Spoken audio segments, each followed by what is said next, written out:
DBC নিউজের নিয়মিত আয়োজন জেডএসআরএম নিবেদিত সংবাদ সম্প্রসারণে সবাইকে স্বাগত জানাই আমি মজুমদার জুয়েল।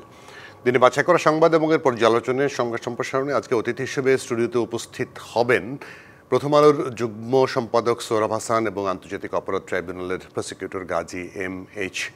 তামিম। আজকে যে আনুষ্ঠানিক মোটামুটি বলা যায় যে বিচার শুরু হলো এবং সেটি বাংলাদেশের ইতিহাসে প্রথমবারের মতো সরাসরি সম্প্রচারও করা হলো। আপনি এটিকে কিভাবে দেখছেন? না, এর থেকে সরকার পক্ষ স্বচ্ছতা দেখানোর একটা চেষ্টা করবে এবং যে কোনো বিচারই এবং সেটি যদি ক্যামেরা ট্রায়াল না হয় তাহলে সেটি সরাসরি সম্প্রচার হোক আর সেখানে সাংবাদিকদের প্রবেশাধিকার থাক, এক ধরনের তার তথ্যপত্র যুক্তিতর্ক শুনানির তো মানুষ সাংবাদিকদের মাধ্যমে জানতে পারবে। সরাসরি জানার তো একটা বাড়তি সুবিধা আছে, সেই সময় তখনই জানতে পারল। এখন এই মামলার বিচার প্রক্রিয়া শুরু হলো মাত্র, অভিযোগপত্র গ্রহণ করলেন আদালত এবং এরপর শুনানি হবে, যুক্তিতর্ক হবে, সাক্ষ্য প্রমাণ আসবে, তারপর সুতরাং একটা দীর্ঘ প্রক্রিয়া। এখন এই প্রক্রিয়া শেষ করার অনেকগুলো ধাপ আছে, সেই ধাপগুলো কীভাবে পার করবে। আর এবং জুলাই আগস্টে যে হত্যাকাণ্ড হয়েছে তার বিচার হওয়া উচিত, এটা সবাই মনে করে। বিচার হোক, যারা অপরাধী, প্রকৃত অপরাধী তারা শাস্তি পাক। কিন্তু আবার এই আইসিটি ট্রাইব্যুনাল এবং অন্যান্য মামলায়ও দেখা গেছে যে একটি হত্যা মামলায় শতাধিক, 1.5 শতাধিক, 2 শতাধিক, 3 শতাধিক, 4 শতাধিক পর্যন্ত আসামি। এখন 400 মানুষ মিলে একজনকে হত্যা করেছে, এটিকে প্রমাণ করতে পারবে আদালত?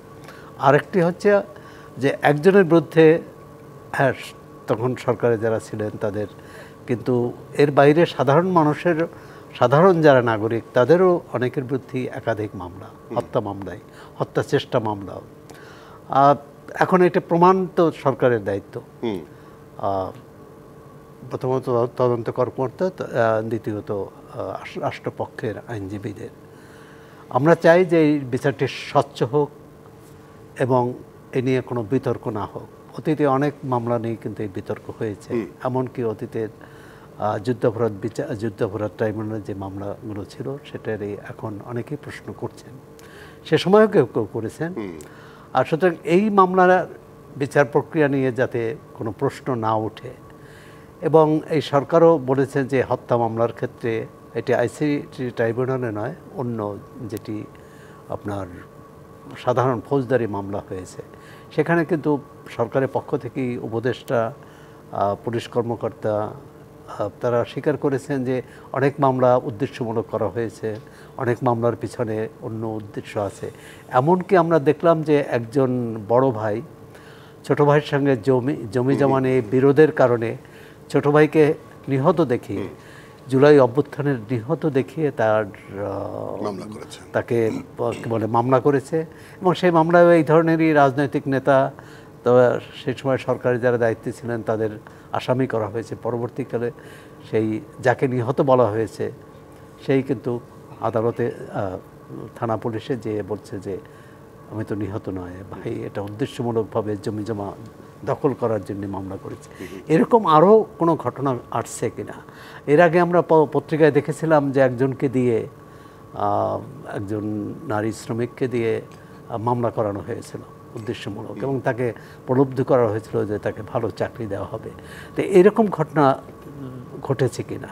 আর এই যে দেখুন যে একজন জীবিত ব্যক্তিকে মৃত দেখিয়ে যে মামলা করা, তাতে কিন্তু পুরো আন্দোলনের প্রতি এক ধরনের মানুষের প্রশ্ন জাগবে যে তাহলে আরও এরকম ঘটনা আসছে কিনা। আমি মনে করি সরকারের দায়িত্ব, আর স্বরাষ্ট্র মন্ত্রণালয়, আইন মন্ত্রণালয় মিলেই এটি করা উচিত।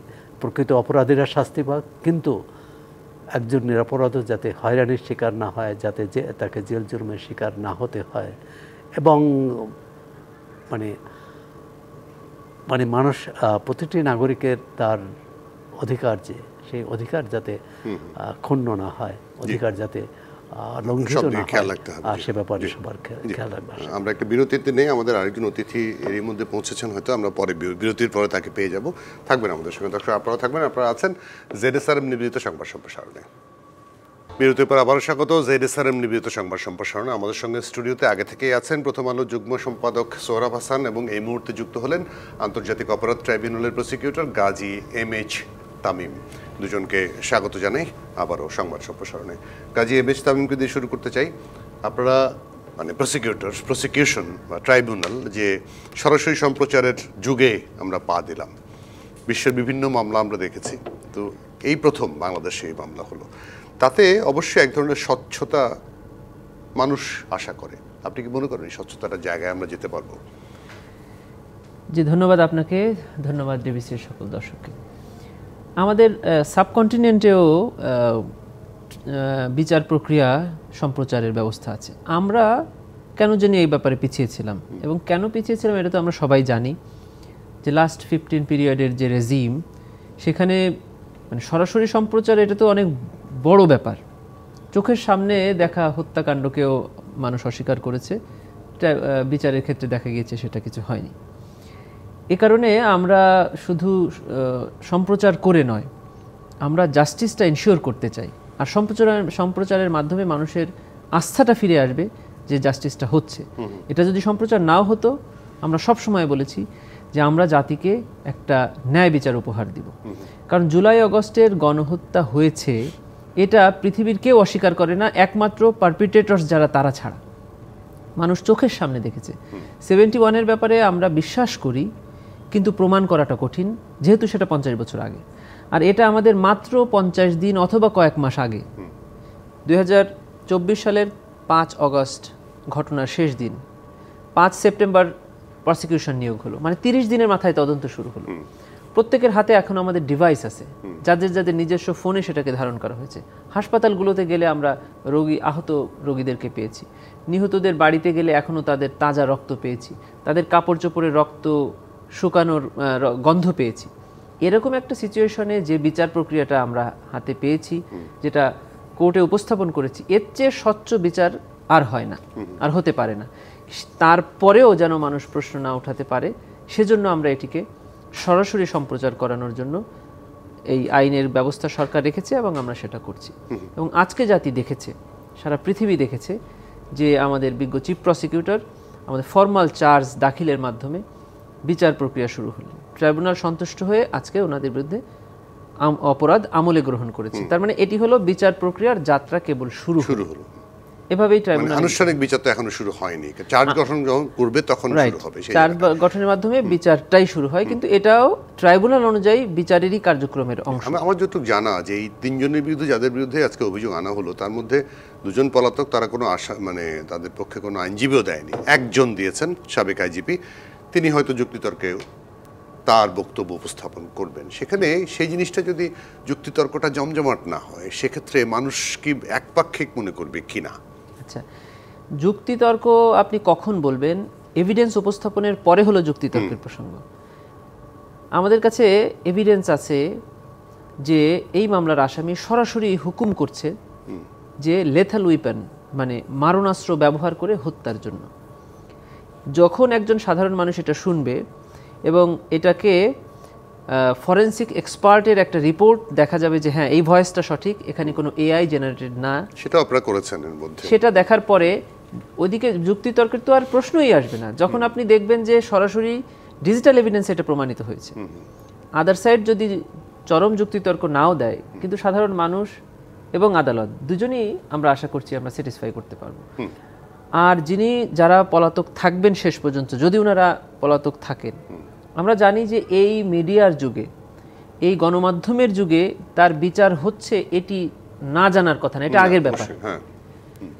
আমাদের যে চিঠি বা ট্রাইব্যুনালে যে চিঠি তাদের বরাবর পাঠানো হয়েছে, সেটা হয়তো বা সে না পেতে পারে, কিন্তু বাংলাদেশের একটি আদালতে সাবেক প্রধানমন্ত্রী শেখ হাসিনা বা সাবেক স্বরাষ্ট্রমন্ত্রীর বিচার হচ্ছে, এটা জানে না এরকম কোনো আসামি আমাদের নাই।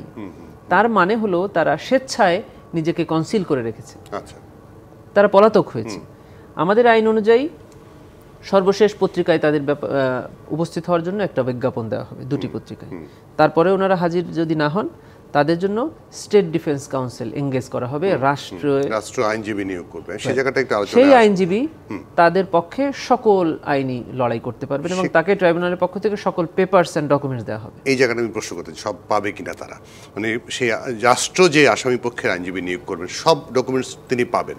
তিনি একদম যে ডকুমেন্টগুলো আমরা এই মামলা প্রমাণের জন্য দাখিল করেছি তার প্রত্যেকটি ডকুমেন্ট ওনারা পাবেন এবং প্রত্যেকটি ডকুমেন্ট চুলচেরা বিশ্লেষণ করে ওনারা সাক্ষীকে ক্রস করতে পারবেন, মানে জেরা করতে পারবেন এবং প্রত্যেকটি ডকুমেন্টের ভুল ধরে ধরে ওনারা কোর্টের কাছে আর্গুমেন্ট করতে পারবেন। ওকে, সোহরাব হাসান, সেই জায়গাটায় রাষ্ট্রপক্ষ নিয়োগ করা, মানে রাষ্ট্রের পয়সায় নিয়োগ করা আইনজীবী রাষ্ট্রের বিপক্ষে কতটুকু আসলে বিতর্কে অংশগ্রহণ করতে পারবে বলে আপনার এখানে বিপক্ষে পক্ষে না, কিন্তু সত্যের পক্ষে, ওকে, প্রমাণের পক্ষে, হ্যাঁ, ঘটনার পক্ষে। এখন রাষ্ট্রপক্ষ তো একটা থাকবে, রাষ্ট্রপক্ষ তো হচ্ছে যে আইনজীবীদের মধ্যে যার তামিম এম.এস. তামিম ও সদস্য, এটাই ঠিক আছে। এখন রাষ্ট্রপক্ষ যে আইনজীবীকে দিবেন তার অভিজ্ঞতা, দক্ষতার উপর নির্ভর করবে তিনি কিভাবে সেটি ডিফেন্ড করে বা কিভাবে যুক্তিতর্ক তৈরি করেন। কিন্তু সেখানে একটা প্রশ্ন থাকবে, তিনি তো যিনি অভিযুক্তের সাথে যোগাযোগ করতে পারবেন না যদি অভিযুক্ত বক্তব্য থাকতে পারে। জি, তার তো কোনো বক্তব্য থাকতে পারে আসামি যদি তার বক্তব্য না দেয় কি নিয়ে তর্ক করবে? না, পলাতক থাকলে তো সেই আসামির বোধহয় সুযোগ নেই, না, আর সুযোগ নেই। তারপরও তার যে যুক্তিতর্ক বা একজন, একই মামলায় তো 3 জন আসামি, একজন তো উপস্থিত আছেন, সুতরাং অন্য ক্ষেত্রে খুব বেশি যে পার্থক্য হবে তা না। কে নির্দেশ দিয়েছে বা কে কিভাবে বলেছে, কে লেথেল অস্ত্র ব্যবহার করেছে, এইসব বিষয়। কিন্তু একটা বিষয়, এই মামলায় 3 জন আসামি, কিন্তু আমি এম.এস. তামিমের কাছে এক ধরনের মানে জানতে চাইব যে ধরেন 3 জন বা এর পরবর্তী আর মামলাগুলো হয়তো আরও বেশি সংখ্যায়, কিন্তু কোনো হত্যা মামলায় যদি 200 আসামি হয়, 300 আসামি হয়, 400 আসামি হয়, সেটি কিভাবে প্রমাণ করা? ফৌজদারি মামলাতে তাই না? না, সেটা এই মামলায়ও বেশ আছে। এই মানবতাবিরোধী আদালতে কোনো মামলা কি আছে? মামলায়ও আমাদের এখন পর্যন্ত 27 দুটো মামলা হয়েছে, একটাতে 8 জন আর এটিতে 3 জন, আর একটিতে হয়তো বা এরকম 12 থেকে 15 জন, এর উপরে যাওয়ার সম্ভাবনা খুবই কম। আচ্ছা, মানে সেটা হয়তো আসামি যাই হোক, যেমন আপনার ওই যে বিডিআর বিদ্রোহ মামলায় অনেক আসামি ছিল, প্রত্যেকেই স্টেট ডিফেন্স পেয়েছে, প্রত্যেকেই। আচ্ছা, মানে এটা একটা প্রশ্ন যে যদি আর বিচার তো, ন্যায় বিচার তো শুধু আন্তর্জাতিক এই অপরাধ ট্রাইব্যুনাল শুধু ন্যায় বিচার করবে তা তো না, সকল আমরা তো সব আদালতেই ন্যায় বিচার চাইব। সেক্ষেত্রে এবং সরকার পক্ষ থেকে বলা হয়েছে, যেটা আমি কিছুক্ষণ আগেও বললাম, যেহেতু এম.এস. তামিম এখানে আছেন, তিনি রাষ্ট্রপক্ষের আইনজীবী এবং আইনের কী বলে ব্যাখ্যাগুলো ভালো দিতে পারবেন। যে এই যে ফৌজদারি আদালতে যে মামলাগুলো হয়েছে, একটা মামলায় ধরেন 400 আসামি এক হত্যাকাণ্ডে, আবার কোনো একজনের বিরুদ্ধে হয়তো ব্যক্তিগত শত্রুতার জেরে 10টা হত্যা মামলা, আবার যিনি ঢাকায় ছিলেন তার বিরুদ্ধে হয়তো রংপুরের মামলা, বা যিনি রংপুরে ছিলেন ঢাকায় মামলা, এগুলো বোধহয় প্রমাণ করা খুব কঠিন হবে। আমি এই জায়গাটায় আমি একটু জানতে চাই যে ধরেন 3 জনের মধ্যে তো 2 জন পলাতক, 1 জন আসামি আছেন, ধরেন তিনি কোনো কারণে রাজসাক্ষী হয়ে গেলেন, বললেন যে আমাকে তো আমার প্রধানমন্ত্রী বা আমার স্বরাষ্ট্রমন্ত্রী নির্দেশ দিয়েছে, আমার পক্ষে এছাড়া কিছু করার ছিল না, নির্দেশ পালন করেছি মাত্র, সেক্ষেত্রে তার বিচার প্রক্রিয়াটা বা তার শাস্তির ইয়েটা কত দূর? এটা আমাদের আইনের 15 ধারাতে আছে যে যদি এই অপরাধের কোনো অংশ সে জানে, তখন সে full and true disclosure of the fact, সম্পূর্ণ বলতে হবে, কোনো আংশিক বললে হবে না, এবং সে এই অপরাধের সাথে জড়িত এটা হতে হবে। সে যদি অপরাধের সাথে জড়িত না হয় তাহলে তাকে আর রাজসাক্ষী করার সুযোগ নেই। আমাদের একটা ধারণা রাজসাক্ষী মানে যে ঘটনা জানে সে বলল না, রাজসাক্ষী হলো পার্ট অফ দি অফেন্স, অপরাধের অংশ ছিল সে সহ আর অংশ ছিল, আইজিপি যেহেতু ছিল অবশ্যই ছিল অংশ। হ্যাঁ, সে যদি এভাবে বলে, না আইজিপি হলেই যে অংশ, আমি তথ্য প্রমাণ নেই বলবো, কিন্তু আমাদের আইনে হয়েও কিন্তু অংশীদার নাও হতে পারে না। আমাদের এই আইনে অংশীদার না হতে গেলে প্রমাণ করতে হবে যে আমার কাছে অর্ডার এসেছিল, আমি সেই অর্ডারটা না মেনে প্রতিপালন পদত্যাগ করেনি। করেছি, অথবা আমি আমার তো আমি পালন করিনি, অন্যজনে পালন করেছে। হ্যাঁ, পালন না করলেও আপনি কি কি স্টেপস নিয়েছেন পালন না করার জন্য সেটা দেখাতে হবে। মানে এখানে বলা আছে যে failure to prevent the commission of offence, যে অপরাধ যে তার সাবঅর্ডিনেটরা করছে সেটা বাধা প্রদানে ব্যর্থ হয়েছেন, দ্যাট ইজ অ্যান অফেন্স। আমার মনে আছে মহসিন হলে যে 7 হত্যা মামলা, তার কিন্তু রাজসাক্ষী হয়েছিলেন 2 জন। আচ্ছা, আমাদের এই আইনে এরকম যদি কেউ হতে চায় উনি ট্রাইব্যুনাল বরাবর আবেদন করবেন যে আমি এই ঘটনার জানি এবং আমি অপরাধের একজন অংশ, আমি এই ট্রাইব্যুনালের সকল সত্য ঘটনা বলতে চাই। ওকে, ট্রাইব্যুনাল যদি এটাকে অ্যাপ্রুভ করেন তখন উনি ট্রাইব্যুনালের সত্য ঘটনা বলবেন অ্যাজ অ্যান অ্যাপ্রুভার। এই রাজসাক্ষীকে আইনের ভাষায় বলে অ্যাজ অ্যান অ্যাপ্রুভার। তখন ওনাকে ট্রাইব্যুনালের বিচারের শেষ দিন পর্যন্ত কারাগারে থাকতে হবে, কারণ তার সেফটি সিকিউরিটি তখন একটা প্রশ্ন আসবে, এবং সে যে এইটা বের হয়ে যাওয়ার জন্য বলছে কিনা সেটা কোর্ট বিবেচনা করবেন। এবং বিচারের শেষ দিন পর্যন্ত এখানে কোর্টকে অপশন দেওয়া হয়েছে যে তার এই সাক্ষীকে গ্রহণ করে তাকে ছেড়ে দিতে পারবে। ওকে, এই জায়গাটা একটু কিন্তু রাজসাক্ষী হলেই যে ছাড়া পাবে তার নিশ্চয়তা নেই। এখানে কোর্টকে দেওয়া হয়েছে, মানে কোর্টকে আদালতের কোর্টের কাছে এখতিয়ার, প্রমাণ করতে হবে যে আমি আসলে এটার সঙ্গে জড়িত ছিলাম না, তারপরে যদি ছাড়া পায় আর কি। একটা জিনিস, এক ধরনের প্রশ্ন যে 81 জন সাক্ষীর কথা বলেছেন আপনারা, জি। এই সাক্ষীর আদ্যপান্ত বা পরিচয় বা কোনো কিছুই ডিসক্লোজ করা হয়নি, এটি কেন? আচ্ছা, আমাদের এটা আইনের সুযোগটা দেওয়া হয়েছে যে শুধু সাক্ষীদের নাম বলা হবে, ঠিকানা এবং তাদের পরিচয়টা এখানে দেওয়া হয় না। এটা ট্রাইব্যুনালের এই 2009 থেকে যে 71 সালের অপরাধীদের বিচারের থেকে শুরু করে এই প্র্যাকটিসটা চালু হয়ে আসছে। কারণ দেখা গিয়েছে যে এই সাক্ষীদেরকে অনেকে থ্রেট দিতে পারে, কারণ এখানে আসামিদের স্ট্যাটাস থাকে কেউ ল এনফোর্সিং এজেন্সির অথবা তৎকালীন রাজনৈতিক দলের অথবা ক্ষমতাসীন মন্ত্রী পরিষদের সদস্য কেউ, সেজন্য এদেরকে করা হয়। কিন্তু যখন সে ট্রাইব্যুনালে আসে তার 1-2 দিন আগে ডিফেন্স কাউন্সিলকে সেই সাক্ষী সম্পর্কে সকল তথ্য জানা হয়। ওকে, 2 হলো যে সাক্ষীদের স্ট্যাটাসটা এমন থাকে যে ঠিকানা না বললেও কিছু যায় আসে না, নামটা শুনেই ওনারা বুঝতে পারবেন যে উনি কে।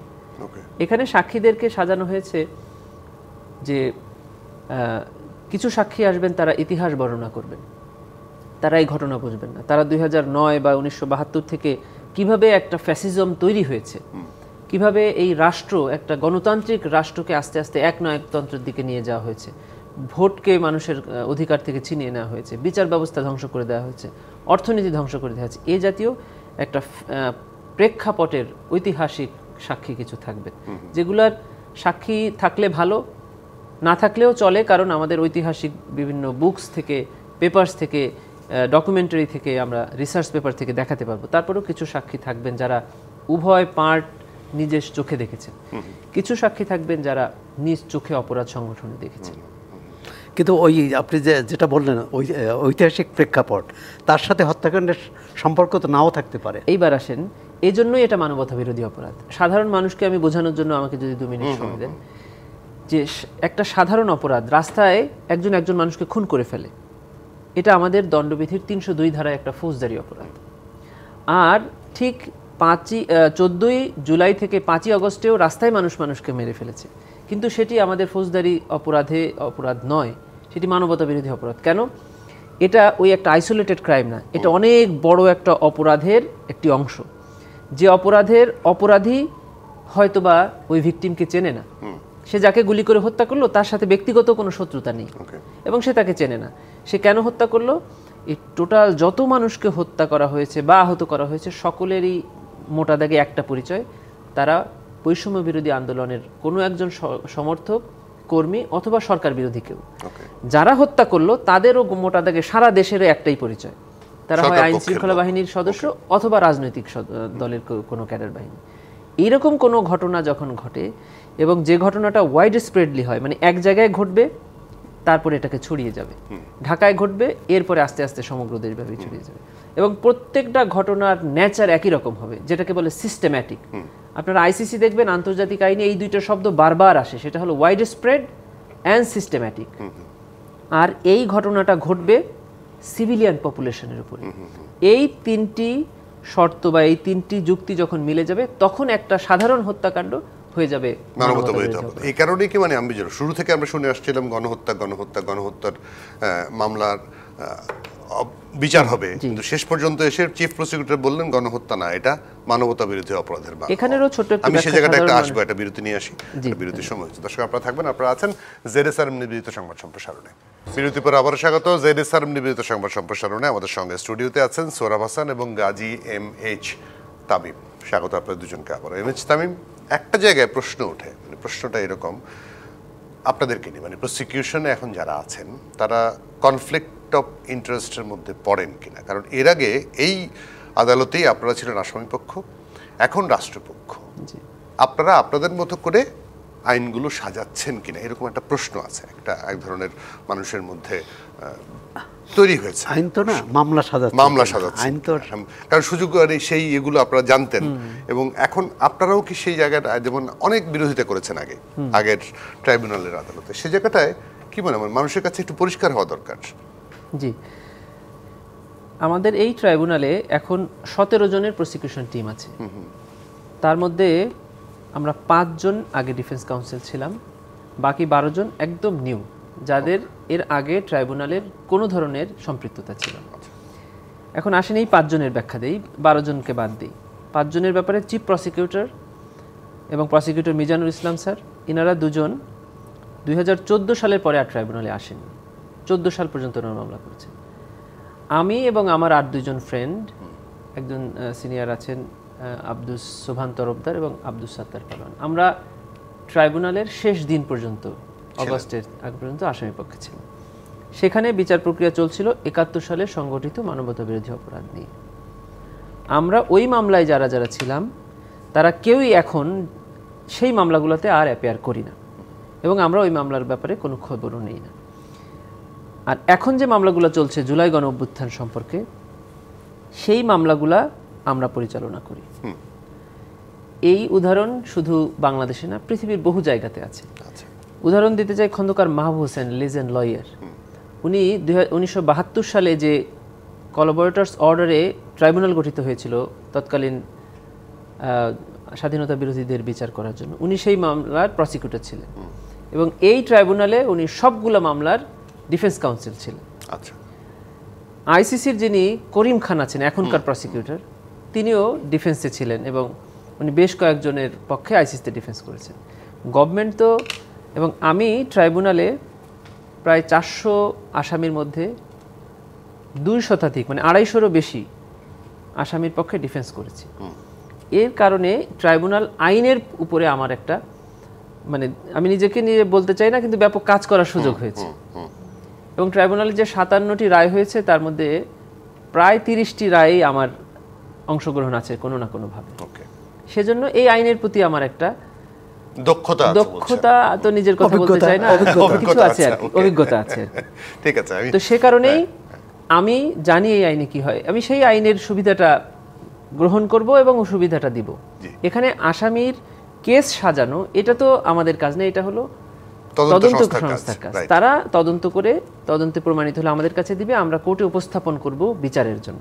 ওকে, কোথাও এটাকে conflict of interest. Sohrab Hasan, আপনি কি মনে করেন কোনো কনফ্লিক্ট অফ ইন্টারেস্ট না? একটাই, যেটা কথা হচ্ছিল, এখানে যে সাক্ষী রাষ্ট্রপক্ষ থেকে যে সাক্ষী তালিকা করা হয়েছে, এবং তারা তো তাদের এখন ডিজিটাল ফর্মে তো অনেক ব্যক্তি না হলেও এটার তথ্য প্রমাণ পাওয়া যাবে, কিন্তু কোনো সাক্ষী, এটা আমি আগরতলা ষড়যন্ত্র মামলার অভিজ্ঞতা থেকে বলছি, আর সেখানে কিন্তু রাষ্ট্রপক্ষ যাদের জবানবন্দি নিয়েছে, যাদের বক্তব্যের ভিত্তিতে, জবানবন্দির ভিত্তিতে মামলা দাঁড় করিয়েছে, তাদের পরবর্তীকালে আদালতে কিন্তু তারা মানে ভিন্ন সাক্ষ্য দিয়েছে, ভিন্ন কথা বলেছেন, যে কারণে রাষ্ট্রপক্ষ কিন্তু তাদের বৈরী সাক্ষী ঘোষণা করছিল, অন্তত 2 জনের কথা জানি, যে কারণে ওই মামলাটা কিন্তু একেবারে হয়ে গেল, মানে কি বলে, মানে প্রমাণ করতে পারলো না। তো এটা বলছে সাধারণভাবে এরকম এই মামলার ক্ষেত্রে এরকম হতে পারে কিনা, এটি যেহেতু উনি ডিফেন্সে আছেন, আর সে কারণে আচ্ছা, প্রসিকিউটর বলাটা খুবই সহজ। যদি এরকম হয় তাহলে আসামিরা সে সুযোগ গ্রহণ করবে, তারা খালাস পাবে। আমরা তো এখানে কাউকে সাজা দেওয়ার জন্য আসিনি, আমরা ন্যায় বিচার প্রতিষ্ঠা করার জন্য আদালতকে সাহায্য করতে আসছি, এটাই হলো আমাদের কাজ, টু অ্যাসিস্ট দি কোর্ট।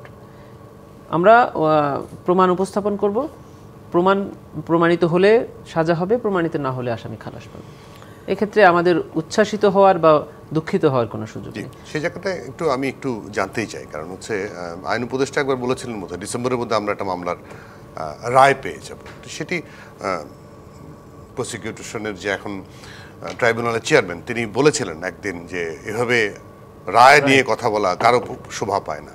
তো সেদিকে আমরা যাব কিনা, কারণ একটা মোটামুটি বিচার শুরু করতে 9 মাসের মতো লেগে গেল, সেখানে আগামী ডিসেম্বরের মধ্যে 6 মাসের মধ্যে সম্ভব? এই বরং এই ধরনের কথা তো আরো বিচারকে বাধাগ্রস্ত করে, প্রশ্নবিদ্ধ করে।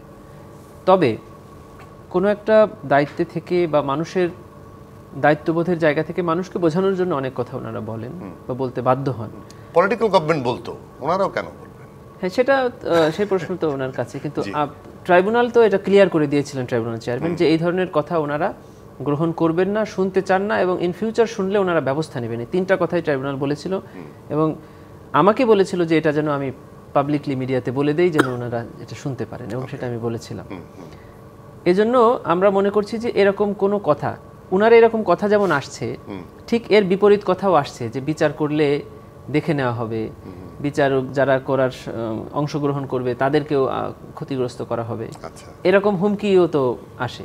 কিন্তু এরকম কোনো পদাধিকারী করেছে, মানে কোনো দায়িত্বশীল ব্যক্তি, মানে যে রাষ্ট্র কোনো দলের নেতা, হ্যাঁ সাবেক সরকারের যুক্ত সাবেক সরকার, তারা তো পলাতক, তারা বলবেই, বলারই কথা। তো এরকম এই দুই কথাটাকেই আমরা দুই দিকে রেখে আমরা মাঝখানে ন্যায় বিচার প্রতিষ্ঠার জন্য কাজ করে যাব। আপনি কি মনে করেন এই কথাগুলো আসলে সরকারের পক্ষ থেকে আসা উচিত? এটি তো উনি ব্যাখ্যা করেছেন, এবং এই ব্যাখ্যাটা তো আদালতের প্রতি মানুষের আস্থা ফিরে আসবে। বিচারে কি হয় না হয়, কিন্তু আদালত যে প্রধান বিচারপতি যে কথাটি বলেছেন, ট্রাইব্যুনালের বিচারপতি আপনার ওই যে কনফ্লিক্ট অফ ইন্টারেস্টের একটা মজার কথা বলি, সেটা হলো সুপ্রিম কোর্টের যে অ্যাটর্নি জেনারেল অফিস, এখন যারা deputy attorney general, additional attorney general আছেন, ওনারা কিন্তু সকলেই একটা সময় প্রাইভেট প্র্যাকটিস করেছেন, আমাদের মতো হাইকোর্টের উকিল হিসাবে ওনারা মামলা করেছেন। এবং ওনারা ধরেন লাস্ট সরকারের সময় নাশকতার মামলা বলতে আমরা যে বুঝি, মানে গণহারে যে ওই যে গায়েবী মামলা হতো, আমাদের এই টিমের মধ্যে এমন কেউ নাই যে এই 15 বছরে 2, 4, 5, 10টা এই মামলার আসামি। এখন আপনি যদি ধরে নেন যে তার মানে এই নাশকতার যত মামলা আছে এখন অ্যাপিলেট ডিভিশনে উঠবে বা হাইকোর্টে ফাইনাল হিয়ারিং এর জন্য উঠবে, কোনো অ্যাটর্নি জেনারেল অফিসের কেউ এটাতে অ্যাপিয়ার করতে পারবে না। সেটা তো হয় না, তাদেরকে তো দাঁড়াতেই হবে। সেভাবে আমরা দাঁড়াচ্ছি।